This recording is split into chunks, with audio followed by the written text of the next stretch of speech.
बात भगवान राम के जन्म से पहले की है। जब भील आदिवासी कबीले के मुखिया अज के घर बेटी पैदा हुई थी। उसका एक नाम श्रमना और दूसरा नाम शबरी रखा गया। शबरी की मां इंदुमती उसे खूब प्यार करती थी। बचपन से ही शबरी पशु पक्षियों की भाषा समझकर उनसे बातें करती और जब शबरी की मां उसे देखती तो कुछ समझ नहीं पाती थी। कुछ समय बाद एक पंडित ने शबरी के परिवार को बताया कि वो आगे चलकर सन्यासी बन सकती है। इस बात का पता चलते ही शबरी के पिता ने उसका रिश्ता तय कर दिया। जैसे ही शादी का दिन नजदीक आया, शबरी के घर वालों ने खूब सारी बकरियां और अन्य जानवर घर के पास लाकर बांध दिए। एक दिन शबरी का माँ जब उसके बाल बना रही थी तो उसने माँ से पूछा, इतने सारे जानवर हमारे घर क्यों लाए गए हैं? माँ ने जवाब दिया, बेटी तुम्हारा विवाह होने वाला है, इसलिए हम लोगों ने इनका इंतजाम बलि के लिए किया है। तुम्हारी शादी के दिन ही बलि प्रथा होगी और फिर इनसे स्वादिष्ट भोजन बनाकर सबको परोसा जाएगा। यह सब सुनकर शबरी दुखी हो गई। काफी देर तक शबरी ने उन जानवरों को आजाद करने के बारे में सोचा। सोचते सोचते शबरी के मन में हुआ कि अगर ये जानवर यहाँ नहीं होंगे तो इनकी बलि रुक सकती है। ऐसा नहीं हुआ तो मेरे घर से कहीं चले जाने पर ही यह बलि रुकेगी। जब मैं ही नहीं रहूंगी तब न विवाह होगा और न ही बलि प्रथा। इससे मासूम जानवर बच जाएंगे। इसी सोच के साथ जानवरों को रखी गई जगह पर शबरी पहुंची। उसने सोचा कि उन्हें खोल देती हूँ, लेकिन वो ऐसा नहीं कर पाई। उसके बाद शबरी जंगल की तरफ भागने लगी। भागते भागते शबरी ऋषिमुख पर्वत पहुंच गई। वहां करीब 10,000 ऋषि रहा करते थे। शबरी को लगा कि वो भी इसी जंगल में किसी तरह ऋषिमुनियों की सेवा करके अपना जीवन जी लेगी। वो चुपचाप उसी जंगल में एक हिस्से में किसी तरह से रहने लगी। शबरी रोजाना ऋषिमुनियों की झोपड़ी के आगे झाड़ू लगाती और हवन के लिए लकड़ियां भी लाकर रख देती। ऋषिमुनियों को समझ नहीं आ रहा था कि जंगल में उनके काम अपने आप कैसे हो रहे हैं। एक दिन शबरी को किसी ऋषि ने देख लिया।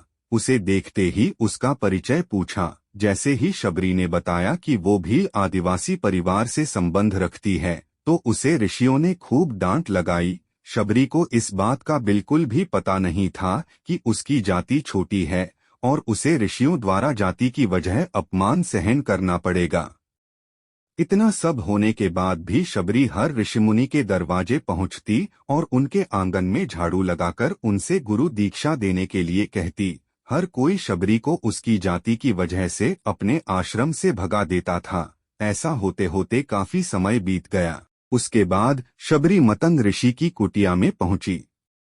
वहां पहुंचकर मतंग ऋषि को शबरी ने बताया कि वो उनसे गुरु दीक्षा लेना चाहती है। उन्होंने खुशी खुशी उसे अपने गुरुकुल में रहने दिया और भगवान से जुड़ा ज्ञान देते रहे। शबरी ने भी अपने गुरु मतंग ऋषि की सेवा करने में कोई कसर नहीं छोड़ी। वो गुरुकुल के भी सारे काम करती थी। शबरी से खुश होकर मतंग ऋषि ने उसे बेटी मान लिया था।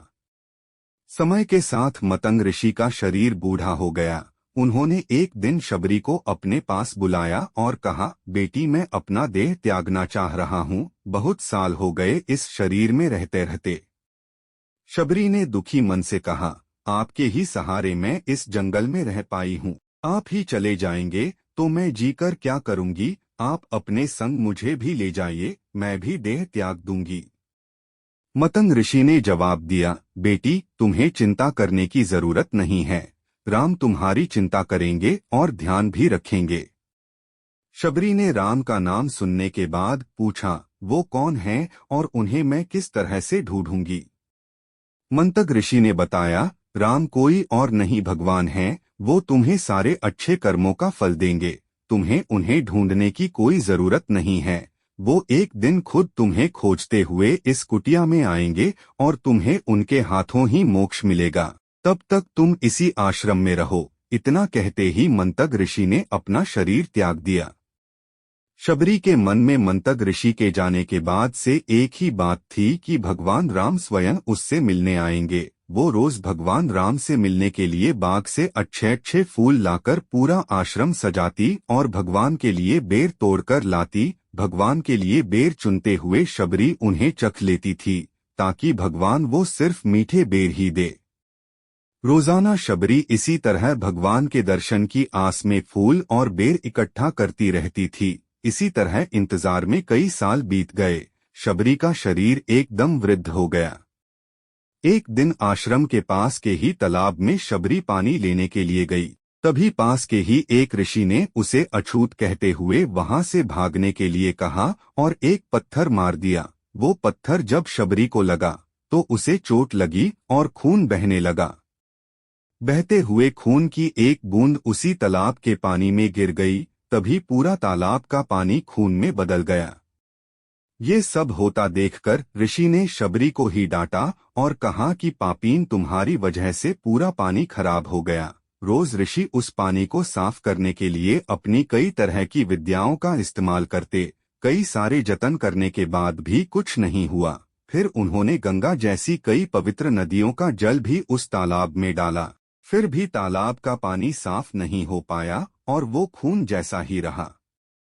कई सालों तक तालाब के पानी को साफ करने की कोशिश के बाद भी कुछ काम नहीं आया, तो ऋषि ने थककर सब कुछ छोड़ दिया। इस घटना के कई सालों के बाद भगवान राम अपनी पत्नी सीता के हरण के बाद उन्हें ढूंढते हुए उसी तालाब के पास पहुंचे। ऋषि मुनियों ने उन्हें पहचान लिया।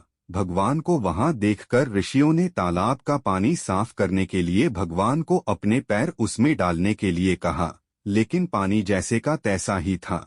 ऋषि मुनियों ने भगवान से भी कई अन्य जतन करवाए, लेकिन वो पानी जस का तस खून जैसा ही रहा। तब भगवान ने ऋषियों से पानी के रक्त में बदलने की कहानी पूछी। तब ऋषि ने शबरी को पत्थर मारने वाली सारी बात बता दी। उसके बाद कहा कि वो महिला ही अपवित्र है, छोटी जात की है, इसलिए ये सब हुआ है। उसी वक्त भगवान राम ने कहा, ये सब आप लोगों के खराब वचनों से हुआ है। शबरी को इस तरह के शब्द बोलकर आप लोगों ने उसे नहीं बल्कि मेरे दिल को घायल किया है। इसी घायल दिल के रक्त का प्रतीक यह तालाब का लाल पानी है। आगे भगवान राम बोले, कहाँ हैं वो माई, मैं उनसे मिलना चाहता हूँ। तब तक शबरी उसी तालाब के पास पहुँच जाती हैं। इस दौरान शबरी के पैर को ठोकर लगती है और कुछ घूल उस तालाब में गिर जाती है। तभी सारा पानी साफ हो जाता है। भगवान सबसे कहते हैं कि देखिए, आप लोगों ने क्या कुछ नहीं किया, लेकिन पानी साफ नहीं हो पाया। अभी सिर्फ इनके पैर की थोड़ी सी धूल ने ही तालाब का पानी साफ कर दिया। भगवान राम को शबरी पहचान चुकी थीं। उन्हें प्रणाम करके शबरी ने कहा, भगवान आप मेरे साथ कुटिया में चलिए। भगवान भी खुशी खुशी शबरी के साथ चल पड़े। फूलों से शबरी ने भगवान राम का स्वागत किया। वो सीधे बेर तोड़ने के लिए भाग गईं और चकचक कर उनके लिए बेर लेकर आई। उन्होंने बड़े ही प्यार से भगवान राम और उनके भाई लक्ष्मण को बेर दिए। भगवान राम ने भी उतने ही प्यार से उन बेर को खाना शुरू किया। तभी बेर देखकर मुंह बनाते हुए लक्ष्मण ने कहा, भैया ये बेर जूठे हैं, इन्हें आप कैसे खा सकते हैं? भगवान ने जवाब दिया, लक्ष्मण ये जूठे नहीं बल्कि बहुत मीठे हैं। शबरी माई हम सबके लिए ये बहुत प्यार से तोड़कर लाई हैं। इतना कहकर भगवान राम प्यार से उन बेर को खाने लगे। भगवान ने जाते हुए शबरी माई से कहा, आप मुझसे जो चाहे वो मांग सकती हैं। शबरी ने उन्हें कहा, मतंग ऋषि के कहने पर मैं आज तक सिर्फ आपके दर्शन करने के लिए जी रही थी। अब आप मुझे मोक्ष प्रदान कीजिए। मैं अपना शरीर आपके सामने ही त्यागूंगी। उसी वक्त शबरी ने अपना शरीर त्याग दिया। भगवान राम ने अपने हाथों से उनका अंतिम संस्कार किया और सीता मां की खोज में आगे बढ़ गए। इस तरह से ऋषि मतंग की बात सच साबित हुई और शबरी को भगवान राम के दर्शन भी हुए। तभी से भगवान राम को शबरी के राम भी कहा जाने लगा।